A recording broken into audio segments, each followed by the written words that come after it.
கர்த்தருடைய நாமம் மகிமைப்படுவதாக. உங்கள் யாவருக்கும் ஆண்டவராகிய இயேசு கிறிஸ்துவின் நாமத்தினாலே என் அன்பின் வாழ்த்துக்களை சொல்லிக்கொள்ள ஆசைப்படுகிறேன். எனக்கு அருமையானவர்களே, இந்த நாளில் கூட நல்லது ஒரு பாடத்தை கற்றுக்கொள்ள பிதாவாகி தேவன் நமக்கு உதவி செய்வாராக. தேவனிடத்துல திருடினவர்கள் யார்? நல்ல அருமையான ஒரு பாடம். தேவனிடத்துல திருடினவர்கள். எனக்கு அருமையானவர்களே, திருடர்கள் ஜாக்கிரதை என்று அநேக இடங்கள்ல நம்ம போர்டு பார்க்கிறோம். பஸ் ஸ்டாண்ட்ல, ரயில்வே ஸ்டேஷன்ல, பொது இடங்களில பார்க்கும் பொழுது திருடர்கள் ஜாக்கிரதை. ஆனா இந்த பாடம் அருமையான ஒரு பாடம். தேவனிடத்துல திருடினவர்கள் தேவனிடத்திலே திருட முடியுமா? எஸ். தேவனிடத்துல திருடினவர்கள் யார்? இந்த திருட்டுத்தனத்தை குறித்து திருடக்கூடாது என்றதான வார்த்தை ஆண்டவர் அருமையாக நமக்கு எழுதி வைத்தார். மனிதனிடத்துல மனிதர்கள் திருடுகிறத நாம் பார்க்கிறோம். மனிதர்களில் திருடர்களாக, திருட்டு கூட்டமாக, திருட்டு குடும்பங்களாக, திருட்டு மக்களாக, திருட்டு ஊராக, திருட்டு நாடாக, திருட்டு பட்டணங்களாக கூட இருக்கிறது. சில ஊர்களை சொன்னாவே உங்களுக்கு ஞாபகம் வரும். அந்த ஊரையா அப்படின்னு பலவிதமான திருட்டு வழக்குகளில அகப்பட்டு சிறைச்சாலையில தண்டனை அனுபவிக்கிறவர்கள் ஏராளமான மக்கள் உண்டு. உங்களுக்கு அறிந்ததுதான், தெரியாதது ஒன்றும் இல்லை. ஆகவே திருடாத, ஜாக்கிரதையா இரு, எச்சரிக்கையா இரு என்று அநேக இடங்களில சொல்லுகிறத நாம் பார்க்கிறோம். சில நேரங்களில கம்பெனிகளில, பஸ் ஸ்டாண்ட்ல, ரயில்வே ஸ்டேஷன்ல, வீடுகளில, தெருக்களில திருடர்கள் ஜாக்கிரதை என்று அவர்களை அதனுடைய புகைப்படங்களோடு கூட போட்டு வச்சிருப்பாங்க. ரயில் ஸ்டேஷன்ல, ரயில் அந்த ட்ரெயினுக்குள்ளா கூட இருக்கும் பாருங்க. அப்படிப்பட்டதான ஒரு சூழ்நிலையில நம்ம வாழ்ந்து கொண்டு இருக்கிறோம். ஆகவே சில ஊர்களே திருடர்களா இருப்பாங்க. ஊராரே அந்த ஊர் பேர் சொன்னாவே உங்களுக்கு பயம், நடுக்கம் வரும். போவாதீங்க அந்த பக்கம் அப்படின்னு சொல்லுவாங்க. அதுங்க அந்த அளவுல நம்முடைய தேசத்துல நடைபெறுகிற பார்க்கிறோம். திருடக்கூடாது என்றதான இந்த கடைசி நாட்கள்ல நாம் வாழ்ந்து கொண்டிருக்கோம். தேவனிடத்துல திருடினவர்கள் உண்டா? மனிதர்களிடத்துல மனிதர்கள் திருடுகிறத நாம் பார்க்கிறோம். அந்த வழக்குல அகப்படுகிறத பார்க்கிறோம். கைது செய்கிறார்கள், தண்டனை அனுபவிக்கிறார்கள். ஆனால் மனிதர்களிடத்துல மனிதன் திருடும் பொழுது மனிதர்கள் தேவனிடத்துல திருட முடியுமா? பைபிள் நமக்கு அழகா காண்பிக்கிறது. தேவன் 10 கட்டளை கொடுத்தார். யாத்திராகமம் 20ஆம் அதிகாரம் வசனம் 15ஆம் வசனத்தை கவனிங்க. தயவுசெய்து என்னோடு கூட பைபிளை திருப்பிக் கொள்ளுங்கள். யாத்திராகமம், exodus, the book of Exodus chapter 20 verse 15. யாத்திராகமம் 20ஆம் அதிகாரம் 15ஆம் வசனம். களவு செய்யாதிருப்பாயாக. சிறு வாக்கியம்தான். ஆனா ஒரு பெரிய பாடத்தை கற்றுக் கொடுக்கக்கூடிய அளவுல இந்த வாக்கியம் அமைந்திருக்கிறது பார்க்கிறோம். களவு செய்யாதிருப்பாயாக, திருடாதிருப்பாயாக, திருட்டுத்தனம், திருட்டு தொழிலை செய்யாதிருப்பாயாக. நல்ல அருமையான ஒரு வார்த்தைகளை நாம் வாசிக்கிறோம். எனவே எனக்கு அருமையானவர்களே, தேவனிடத்துல திருடினவர்கள் இந்த திருடக்கூடாது என்று இந்த வார்த்தையை அருமையா சொல்லப்படுகிறத பார்க்கிறோம். அதே யாத்திராகமம் 21ஆம் அதிகாரம் 16ஆம் வசனத்தை கவனித்து பாருங்க. 21ஆம் அதிகாரம் 16ஆம் வசனம். ஒருவன் ஒரு மனிதனை திருடி விற்று போட்டாலும் இவன் அவன் வசத்தில் இருக்க கண்டுபிடிக்கப்பட்டாலும் அவன் நிச்சயமாக கொலை செய்ய கடவுள். மனுஷர்களே திருடுகிறவர். பொருளை திருட ஆரம்பிச்சாங்க.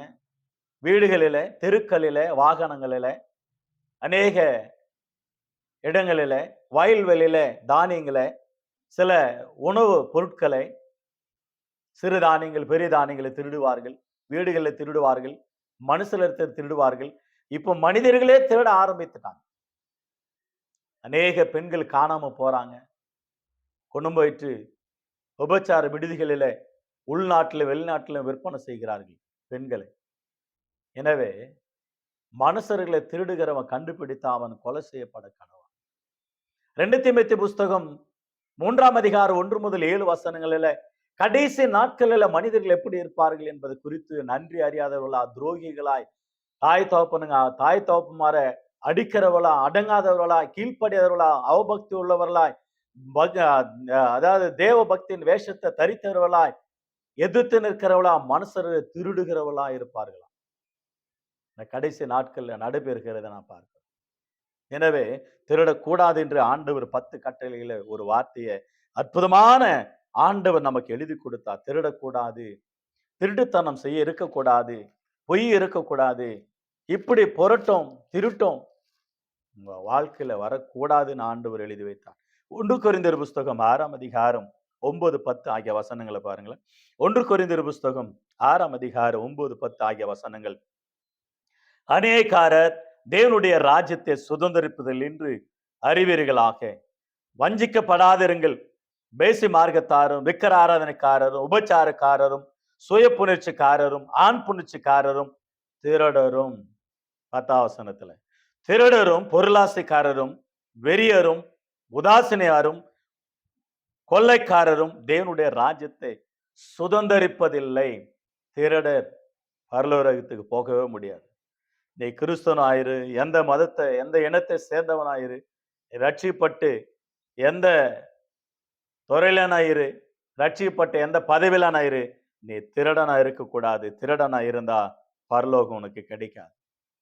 பரலோகத்தை நீ நினைத்து கூட பார்க்க கூடாது. அந்த அளவுல ஆண்டவர் அருமையான பைபிள்ல நமக்கு எழுதி வைத்திருக்கிறார். எபேசியர் புஸ்தகம் 5ஆம் அதிகாரம், எபேசியர் 5ஆம் அதிகாரம் வசனம் 5, 6 ஆகிய வசனங்களை கவனித்து பாருங்க.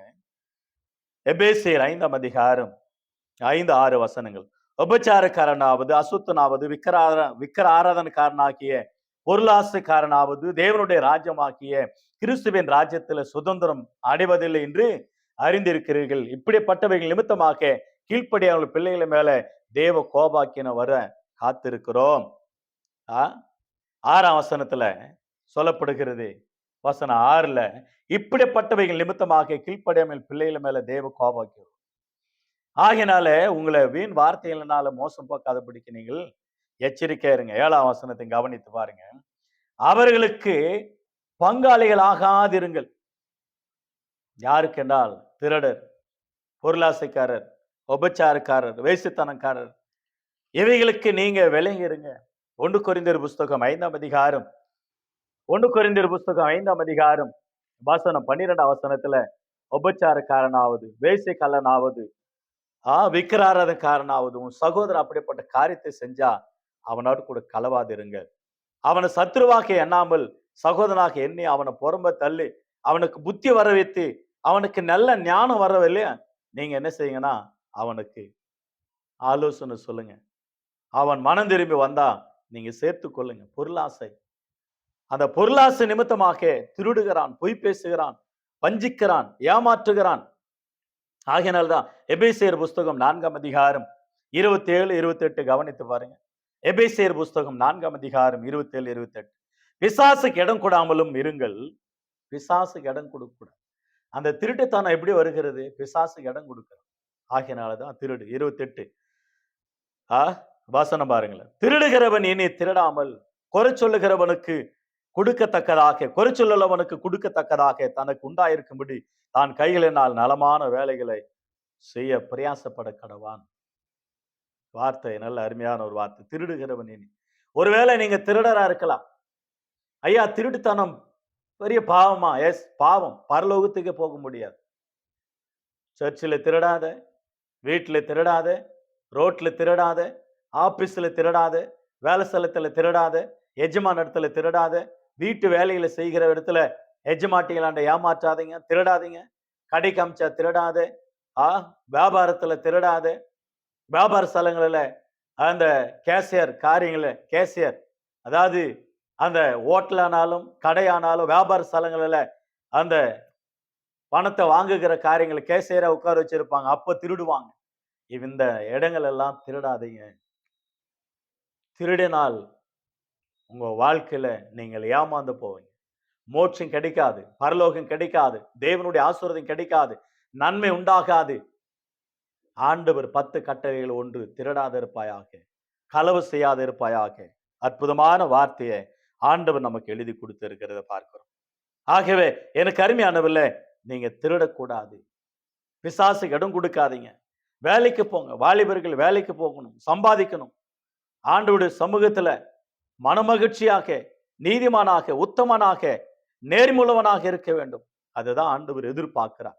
2 தெசலோனிக்கேயர் புஸ்தகம் 2 தெசலோனிக்கேயர் 3ஆம் அதிகாரத்துல வசனம் 6 முதல் 17 வாக்கியங்களை நீங்க பார்த்தீங்கன்னாக்கா, 6 முதல் ஒரு 12, 13 வாக்கியங்களை கூட நீங்க கவனித்து பாருங்க. அற்புதமான ஒரு வார்த்தை. மேலும் சகோதரரே, எங்களிடத்தில் ஏற்றுக்கொண்ட முறைமையின்படியே நடவாமல் ஒழுங்கற்ற நடக்கிற எந்த சகோதரனையும் நீங்கள் விட்டு விலக வேண்டும் என்று நம்முடைய கர்த்தராகிய இயேசு கிறிஸ்துவின் நாமத்தினால் உங்களுக்கு கட்டளையிடுகிறோம். இன்ன விதமாய் எங்களை பின்பற்ற வேண்டும் என்று நீங்கள் அறிந்திருக்கிறீர்களே. நாங்கள் உங்களுக்குள்ளே ஒழுங்கற்று நடவாமல் ஒருவனிடத்தில் இலவசமா சாப்பிடாமலும் உங்களில் ஒருவனுக்கும் பாரமாயிராதபடிக்கு இரவும் பகலும் பிரயாசத்தோடும் வருத்தத்தோடும் வேலை செய்து சாப்பிட்டோம். உங்கள் மேல் பாரத்தை வைப்பதற்கான அதிகாரம் எங்களுக்கு இல்லை என்பதனாலே அப்படி செய்யாமல் நீங்கள் எங்களை பின்பற்றும்படிக்கு நாங்கள் உங்களுக்கு மாதிரியா இருக்க வேண்டும் என்று அப்படி செய்தோம். ஒருவன் வேலை செய்ய மனதில்லாத இருந்தால் அவன் சாப்பிடவும் கூடாது என்று நாங்கள் உங்களிடத்துல இருந்த பொழுது உங்களுக்கு கட்டளிட்டு இருக்கிறோமே. ஏன்? ஒருவன் வேலை செய்யாத இருந்தால் அவன் சாப்பிடக்கூடாது. உங்களில் சிலர் யாதொரு வேலை செய்யாமல் வீண் அலுவலக்காரராய் ஒழுங்கற்று திரிகிறார்கள் என்று நாங்கள் கேள்விப்படுகிறோம். அப்படிப்பட்டவர்கள் அமைதியோடு வேலை செய்து தங்கள் சொந்த சாப்பாட்டை சாப்பிட வேண்டும் என்று நம்முடைய கர்த்தராகிய இயேசு கிறிஸ்துவினாலே அவர்களுக்கு கட்டளையிட்டு புத்தி சொல்லுகிறோம். வேலை செய்யணும். வேலை செஞ்சாதான் பணம் கிடைக்கும். பணம் கிடைச்சா நிம்மதியா இருக்கலாம். நமக்கு தேவையான பொருட்களை வாங்கலாம். வேலை செய்யாத சோம்பேறியாக ஊர் சுற்றுகிறவனாக இருக்கிறவனை பாருங்க. ஆசை வந்துச்சனா வண்டி வேணும், வண்டி திருடுவான். பணம் வேணும்னா பணத்தை திருடுவான். செல்போன் வேணும்னா செல்போனை திருடுவான். நெகை வேணும்னா நெகையை திருடுவான். தேவைகளுக்கு ஒரு மனுஷனை கூட கொலை செய்வான். யாருன்னா சோம்பேறியை சுற்றி திரிடுவன், வேலை இல்லாதவன், வெட்டியா இருக்கிறவன், அப்பா அம்மா கீழ்ப்படியாதவன், அடங்காதவன். வேலைக்கு போ. நீங்க படிச்ச வேலை கிடைக்கலன்னா கூட சின்ன வேலைக்கு போங்க. ஒரு 1000 ரூபாய், 2000 ரூபாய், 5000 ரூபாய், 10,000 ரூபாய் சின்ன சின்ன வேலைகளுக்கெல்லாம் போகும்போது உங்களுக்கு உங்களுக்கு எக்ஸ்பீரியன்ஸ் உண்டாகும், அனுபவம் வரும். இன்னும் அடுத்தபடி நல்லா சம்பாதனை செய்கிறவெல்லாம் பாருங்க, எடுத்த உடனே 50,000, 20,000, 1,00,000 சம்பளத்துக்கு போகவில்லை. அவர்கள் 10,000, 20,000, 30,000 சிறு வேலைகளை செய்து கொண்டு அற்புதமாக இன்றைக்கு நல்ல சம்பாதனையில் இருக்கிறார்கள். ஆகவே வாலிப பிள்ளைங்க சும்மா இருக்கக்கூடாது. நீங்க வேலைகளை செய்ய வேண்டும். சிறு சிறு வேலைகளை செய்து சம்பாதித்து உங்க குடும்பத்தை நடத்த வேண்டும். அதுதான் ஆண்டவர் எதிர்பார்க்கிறார். ஆகவே தேவனிடத்துல திருடினவர்கள் யார்? மனிதனிடத்துல திருடினவர்கள். பைபிள் திருடக்கூடாது, திருடர்கள் பரலோகத்துக்கு போக முடியாது, பொருளாசக்காரர் பரலோகம் போக முடியாது, அநேகக்காரர் பரலோகம் போக முடியாது. நீதி உள்ளவர்களாக, நேர்முள்ளவர்களாக சொந்த வேலை செய்து சொந்த சாப்பாட்டை சாப்பிட்டு சொந்த செலவுல வாழ வேண்டும் என்று ஆண்டவர் அற்புதமாக சோம்பேறிகளுக்கு நல்ல ஒரு ஆலோசனை சொன்னார். சோம்பேறே, நீ எவ்வளவு நேரம் தூங்குவாய்? உன் தூக்கம் தரித்திரத்தை உண்டு பண்ணும். உன் தூக்கம் உன்னை ஒரு கந்த துணிகள் உடுத்த செய்யும். அற்புதமான ஆலோசனைகள் ஆண்டவர் எடுத்து வரைத்தார். ஆகவே மனம் திரும்ப வேண்டும். தேவனிடத்துல திருடினவர்கள் யார்? இப்போ இவ்வளவு நேரம் மனிதனிடத்துல திருடினவர்களும் திருடக்கூடாதுன்னு ஆண்டவர் நமக்கு சொன்ன ஒரு வார்த்தைகளை நாம் கேட்டு இருக்கிறோம். இப்பொழுது தேவனிடத்துல திருடினவர்கள் யார்? மல்கியா புஸ்தகம் the book of Malachi chapter 3. மல்கியா புஸ்தகம் 3ஆம் அதிகாரம் வசனம் 6 முதல் கவனிங்க. மல்கியா புஸ்தகம் 3ஆம் அதிகாரம் 6 முதல் 10 வாக்கியங்கள். நான் கர்த்தர், நான் மாறாதவர் ஆகையால் யாக்கோபின் புத்திரராகி நீங்கள் நிர்மூலமாகவில்லை. நீங்கள் உங்கள் பிதாக்களின் நாட்கள் தொடங்கி என் கட்டளைகளை கைக்கொள்ளாமல் அவைகளை விட்டு விலகி போனீர்கள். என்னிடத்திற்கு திரும்புங்கள், அப்பொழுது உங்களிடத்திற்கு திரும்பும் என்று சேனைகளின் கர்த்தர் சொல்லுகிறார். நாங்கள் எந்த விஷயத்துல திரும்ப வேண்டும் என்கிறீர்கள்? மனுஷன் தேவனை வஞ்சிக்கலாமா? நீங்களோ என்னை வஞ்சிக்கிறீர்கள். எதனாலே உண்மை வஞ்சித்தும் என்கிறீர்கள்? தசம பாகத்திலும் காணிக்கையிலும் தானே நீங்கள் சாப்பிட்டவர்கள் ஜனத்தாராகிய நீங்கள் எல்லாரும் என்னை வஞ்சித்தீர்கள். என் ஆலயத்தில் ஆகாரம் உண்டாயிருக்கும்படி தசம பாகங்கள் எல்லாம் பண்டை சாலையில கொண்டு வாருங்கள். அப்பொழுது நான் வானத்தின் பலகணிகளை திறந்து எடுங்குலாம்பு போக மட்டும் உங்கள் மேல் ஆசீர்வாதத்தை வர்ஷிக்க மாட்டேனோ என்று அதனாலே என்னை சோதித்து பாருங்கள் என்று சேனைகளின் கர்த்தர் சொல்லுகிறார். மனுஷன் தேவனை வஞ்சிக்கிறான், திருடுகிறான். அற்புதமான ஒரு வார்த்தை. எதனால நாங்கள் உங்களை வஞ்சித்தோம் என்று கேட்கிறாங்க ஜனங்க. அதுக்கு ஆண்டவர் சொல்றாரு ஒரு வார்த்தை, நீங்க தசம பாகத்தினால என்னை வஞ்சித்தீங்க. என் ஆலயத்தில் ஆகாரம் உண்டாயிருக்கும்படி பழைய ஏற்பாட்டுல 10ல் ஒரு பாகத்தை தர வேண்டும். ஆடு மாடுகளிலே, விளைச்சல்களிலே, தங்களுக்கு வருமானத்துல எல்லாவற்றிலும். புதிய ஏற்பாட்டில் இருக்கா அப்படின்னு நீங்க பாத்தீங்கன்னா, புதிய ஏற்பாட்டில் அதை விட அதிகமா தரணும். ஆனா மத்தேயு எழுதின சுவிசேஷம் 23ஆம் அதிகாரம் 23ஆம் வசனத்துல ஆண்டவர் அற்புதமாக பரிசேயர், சதிசேயர், வேத சாஸ்திரிகளை பார்த்து கடிந்து கொண்டு புத்தி சொல்லுகிற ஒரு வார்த்தை, நீங்கள் வெந்தயத்திலும் சீரகத்திலும் தசம பாகம், கொத்தமல்லியிலும் தசம பாகம் கொடுக்குறீங்க.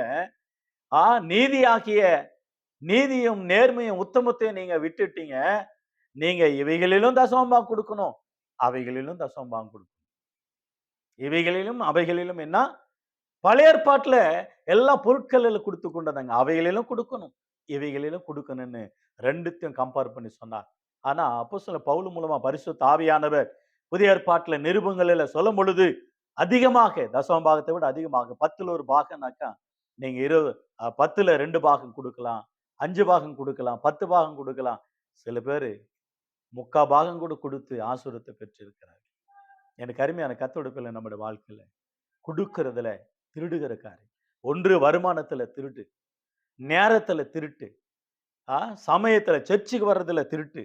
எந்தெந்த காரியத்துல எல்லாம் நீங்க திருடுகிறீங்க என்பது குறித்து மறந்து விடக்கூடாது. அந்த திருட்டு வேலையெல்லாம் மொபைல் போன்லயே போயிருது பாத்துங்க. மொபைல் போன்லயே போயிருது.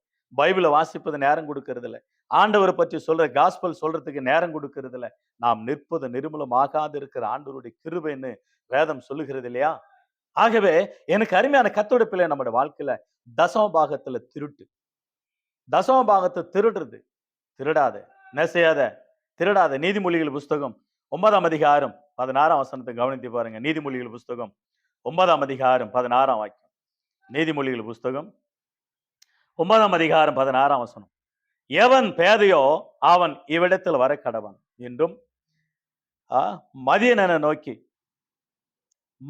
நோக்கி திருட்டு தண்ணீர் தித்திக்கும், அந்தகாரத்தில் புசிக்கும் அப்பம் இன்பமாயிருக்கும் என்று சொல்லி கூப்பிடுகிறான். சிலதெல்லாம் நீங்க பாத்தீங்கன்னா 13ல இருந்து பாவ காரியங்களை செய்யறது. திருட்டு தண்ணீர் தித்திக்குமா? நிறைய பேர் பாருங்களேன், அநேக வயல்வெளியில போனாங்கன்னாக்கா அதெல்லாம் பறிச்சு சாப்பிடுப்பான்னா, இல்ல அது திருட்டுத்தனமா திருடி சாப்பிட்டாதான் நல்லா இருக்கும், ருசியா இருக்குமா. இந்த வயல்வெளி திருடுவான் பாருங்க, மாங்காய் திருடுவான், தேங்காய் திருடுவான், வயல்வெளிகளில் அந்த கேவுரு கட்டை திருடுவான், கம்பு கதிரை திருடுவான், சோளத்தை திருடுவான், திருடி சாப்பிடுவான், திருடி மடி நிறைய கொண்டு வந்துடுவான். ஆண்டவர் சொன்னார் பழைய ஏற்பாட்டுல, அதை திருடாத. உனக்கு பசி எடுத்தால் ஆசையா இருந்தா அந்த அந்த இடத்துக்கு போயிட்டு 2 திருப்தியை சாப்பிட்டு 1 2 புசித்துட்டு அங்கிருந்து வந்துரு. மடி நிறைய அறுத்து கொண்டு வராது, அது திருட்டுத்தனம். திருடாத. வயல்வெளி கூட திருடாதுன்னு சொன்னார் ஆண்டவர். எவ்வளவு அற்புதமான நம்முடைய ஆண்டவர். ஆகவே அப்போஸ்தலர் 20ஆம் அதிகாரம் 35ஆம் வசனத்துல அற்புதமான ஒரு வார்த்தை, வாங்குவதை பார்க்கிலும் கொடுப்பதே எவ்வளவு பாக்கியம் என்று அற்புதமாக இயேசு கிறிஸ்து சொன்ன ஒரு வார்த்தையை அப்போஸ்தலர்கள் மூலமாக ஆண்டவர் அற்புதமாக அந்த வார்த்தையை எடுத்து வரைத்தார். அப்போஸ்தலர் புஸ்தகம் 20ஆம் அதிகாரம் 35ஆம் வசனத்துல வாசிக்கிறோம், திருடக்கூடாது. யோவான் எழுதின சுவிசேஷம் 12ஆம் அதிகாரம் 4 முதல் 6 வசனங்கள், 4 முதல் 6 வசனங்கள். யூதாஸ் காரியத் திருடுகிறவனா இருந்தான். அவன் திருடனா இருந்தபடினால ஆண்டவர் அவங்கிட்ட சாவியை கொடுத்து வச்சாரு. கேசர் அவர் தான் ட்ரெஷரர். இன்னைக்கு நிறைய பேர் ட்ரெஷரர் இருக்கிறாங்க, உஷாரா இருங்க. யூதாசனுடைய ஆவி உங்களுக்குள்ள வராதபடிக்கு எச்சரிக்கையா இருக்கணும். ஒருவர் எனக்கு சொன்னாரு, நம்ம வீட்டுல திருடுங்க யாருன்னா இருந்தா அவங்கள பார்த்து நம்ம பயப்பட கூடாதான், பீரோ சாவி அவங்க கையில் தான் கொடுக்கணும். அப்பதான் திருடு போகாதே, திருட மாட்டான் பாருங்க. நீங்க எவ்வளவுதான் பத்திரப்படுத்தி வைத்திருந்தாலும் திருடவன் திருடிக்கிட்டே இருப்பான். ஆனா அந்த திருட்டுத்தனம் ஒழியணும், நீங்க அதை ஒழிக்கணும். மத்தேயு 20ஆம் அதிகாரம் 9, 10ல, மத்தேயு 25ஆம் அதிகாரம் 45ஆம் வசனத்துல, 2 முதல் 46 வசனங்களில் மத்தேயு எழுதின சுவிசேஷம். ஆகவே இந்த திருட்டுத்தனங்கள் ஒழியணும். அந்த திருட்டுத்தனங்கள் காரியங்கள் இருந்து நாம விடுபடணும் என்று வேதம் நமக்கு சொல்லுகிறத பார்க்கிறோம். இன்னொன்று, தசம பாகத்தை திருடுகிறான். இன்னொரு ஆண்டவர் கொடுக்கிற கனத்தை திருடுகிறாங்க. மல்கிய புஸ்தகம் 1ஆம் அதிகாரம் 6ஆம் வசனம். மலாக்கி மல்கிய 1ஆம் அதிகாரம் 6ஆம் வசனம். நான் பிதாவானால் என் கனம் எங்கே? நான் எஜமானால் எனக்கு பயப்படுகிற பயம் எங்கே? ஆண்டவரே சொல்றார், கனம் அவருக்கு செலுத்தணும். துதியும் கனமும் ஸ்தோத்திரத்தையும் நம்ம எடுக்க கூடாது. 1 சாமுவேலின் புஸ்தகம் 2ஆம் அதிகாரம் 30ஆம் வசனத்துல, என்னை கனம் பண்ணாதவனே நான் கனயனும் பண்ண, என்னை கனம் பண்ணுகிறல நான் கனம் பண்ண. ஆண்டவர் கனம் பண்ணுவார், அவருக்கு ஊழியம் செய்தார். எனக்கு அருமையானவர்களே, கனம் துதியும் ஸ்தோத்திரமும் புகழ்ச்சியும் கர்த்தருக்கு மட்டும் தான் செலுத்தணும், நம்ம வேற யாருக்கும் செலுத்தக்கூடாது. ஆகவே மத்தேயு 6ஆம் அதிகாரம் 1 முதல் 4 வசனங்களில் அற்புதமான ஒரு வார்த்தை. அந்த இடத்துல நீ கொடுக்கிறது, இடது கை வலது கை கொடுக்கிறத இத நீ அறியாது இருக்க வேண்டும். அது இந்த கையில் கொடுக்கறது அந்த கையில இல்ல. அது ஒரு மனிதர்களுக்கு தெரிஞ்ச மாதிரி போடக்கூடாது. காணிக்கு போடும்போது கூட பாருங்க, ஜனங்க அப்படியே என்ன செய்வாங்கன்னா, ஒரு நோட்டு எடுத்து அப்படியே போடுவோம், பாக்குற மாதிரி. அவங்க எல்லாரும் பார்க்கணும், ஓ 500 ரூபாய் நோட்டு போடுறாரு அப்படின்னு. அந்த மாதிரி அல்ல, தெரியாம போடணும். 500 ரூபாய் 1000 ரூபாய் 5000 போட்டாலும் கர்த்தர் மட்டும்தான் பார்க்கிறார். ஆகையினால அந்த 2 காசு போட்ட விதவை அதை பார்த்தார் ஆண்டவர். அநேகர் இருக்கிறதுல போட்டாங்க, அந்த அம்மா இல்லாததை போட்ட ஆண்டவர் அருமையான அற்புதமாக மேன்மையா சொன்னார். இந்த நீங்க சொல்லணும், மைக்கில் சொல்லணும். சில பேர் பாத்தீங்க, ஊர் பக்கமெல்லாம் பண்டகை நடக்கும் போது பாருங்க, இன்னாரு 101 ரூபாய் கொடுத்தார் என்று மைக்கில் கெட்டியா சொல்லணும். ஏ என் பேர் சொன்னாங்களா கேட்றான், என் பேர் வரல பாரா சொல்றா, மைக்கில் சொல்லுடா, கெட்டியா சொல்லுடா. ஊர் பக்கம் பெருமை, நமக்கு பெரிய தலைவர் 1001 ரூபாய் கொடுத்தார், மைக்கில் சத்தமா சொல்லணும். சர்ச்சில் கூட சத்தமா சொல்லணுமா? சொல்றதுனால உனக்கு பலன் வராது, உனக்கு நன்மை வராது, உனக்கு ஆசீர்வாதம் வராது, அந்த நன்மையே உனக்கு கிடைக்காது. நீ கொடுக்கிறது எதிராளிக்கு தெரியக்கூடாது. முட்டை, கோழி முட்டை இட்டா ஊரெல்லாம் சொல்லும், ஆனா வாத்து முட்டை இட்டா பாருங்க சைலண்டா போட்டு போயினே இருக்கு.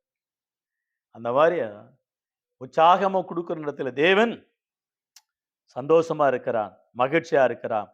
ஆகவே எனக்கு அருமையானவர்களே, எபிரேயர் புஸ்தகம் 6ஆம் அதிகாரம் 10ஆம் வசனத்துல கூட வாசிக்கிறோம், தேவனுக்காக கொடுக்கிற நீங்கள், பிரயாசப்படுகிற நீங்கள், அவர் உங்களுடைய பிரயாசத்தையும் கொடுக்கிறதையும் மறந்து விடுவதற்கு அந்நீதி உள்ளவர் அல்ல, அவர் நீதி உள்ள தேவனா இருக்கிறார் என்பது குறித்து மறந்து விடக்கூடாது. அப்போஸ்தலர் 12ஆம் அதிகாரம் 23ஆம் வசனத்துல வாசிக்கிறோம். அப்போஸ்தலர் 12ஆம் அதிகாரம் 23ஆம் வசனத்துல அற்புதமான ஒரு வார்த்தை வாசிக்கிறோம். அப்போஸ்தலர் 12:23, அவன் தேவனுக்கு மகிமை செலுத்தாதபடினால உடனே கர்த்தருடைய தூதன் அவனை அடித்தான், அவன் புழுத்து இறந்து போனான் என்று வாசிக்கிறோம்.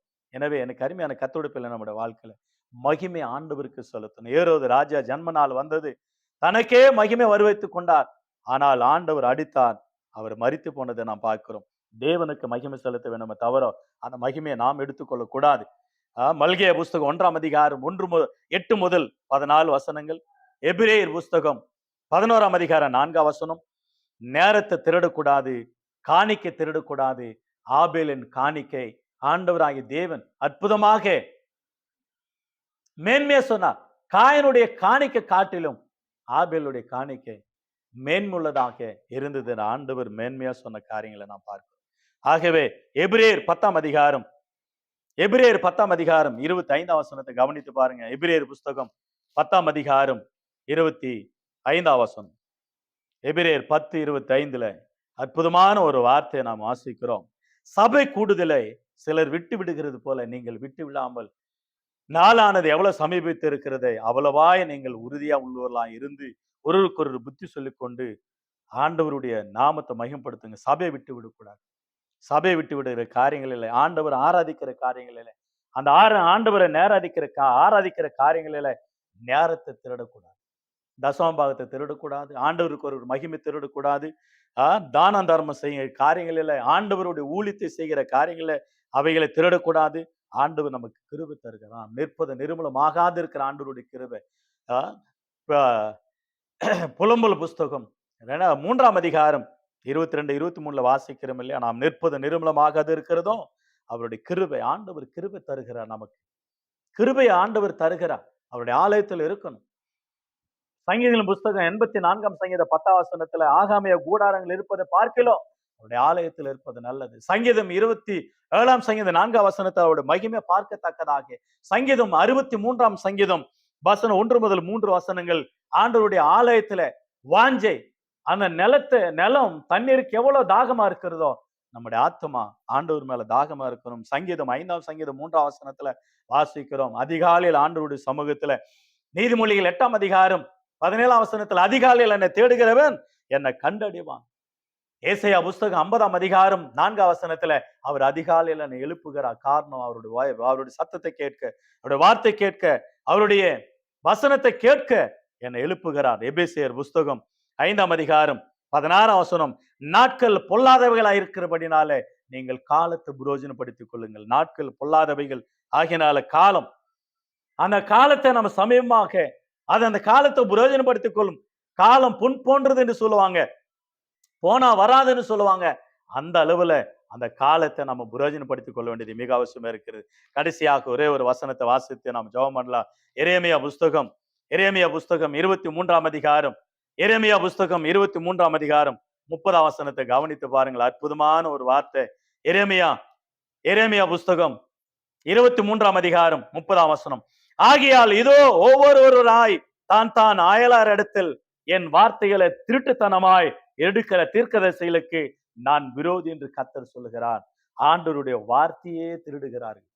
சயின்டிஸ்ட் பாருங்க, ஞானிகள், அந்த அறிவாளிகளை பாருங்க, பைபிள் அதிகமாக படித்து பல காரியங்களை கண்டுபிடிக்கிறார்கள். ஆனா அவர்களே கண்டுபிடித்த மாதிரி, அவளே உருவாக்கின மாதிரியே பெருமை பாராட்டுகிறார். எந்த சயின்டிஸ்டும் நீங்க பாத்தீங்கன்னாக்கா பைபிள் இருந்து திருடுகிற திருடர்கள் தான் சொல்ல முடியும். ஆகவே எனக்கு அருமையானவர்களே, அநேக அறிவாளிகள் பைபிள் இருந்து திருடின வார்த்தைகள், பைபிளை படித்து கண்டுபிடித்தவர்கள், பைபிள் இல்லாம அவர்கள் கண்டுபிடிப்பு ஒன்றும் இருக்காது. ஆகவே தேவனிடத்துல திருடினவர்கள் யார்? நீ நேரத்தை திருடாதே, ஆராதனை திருடாதே, அவர் கனத்தை திருடாதே, அவர் மகிமையை திருடாதே, தசம பாகத்தை திருடாதே, ஆண்டவருடைய நாட்களை வீணடிக்காத திருடாத. இவைகள் எல்லாம் ஆண்டவருக்காக கொடுங்க. அவைகள் கொடுக்கறதுல உனக்கு சந்தோஷம், மகிழ்ச்சி, ஆசீர்வாதம் ஆண்டவராய் தேவன் பரலோகத்தை உனக்கு தருகிறவா இருக்கா.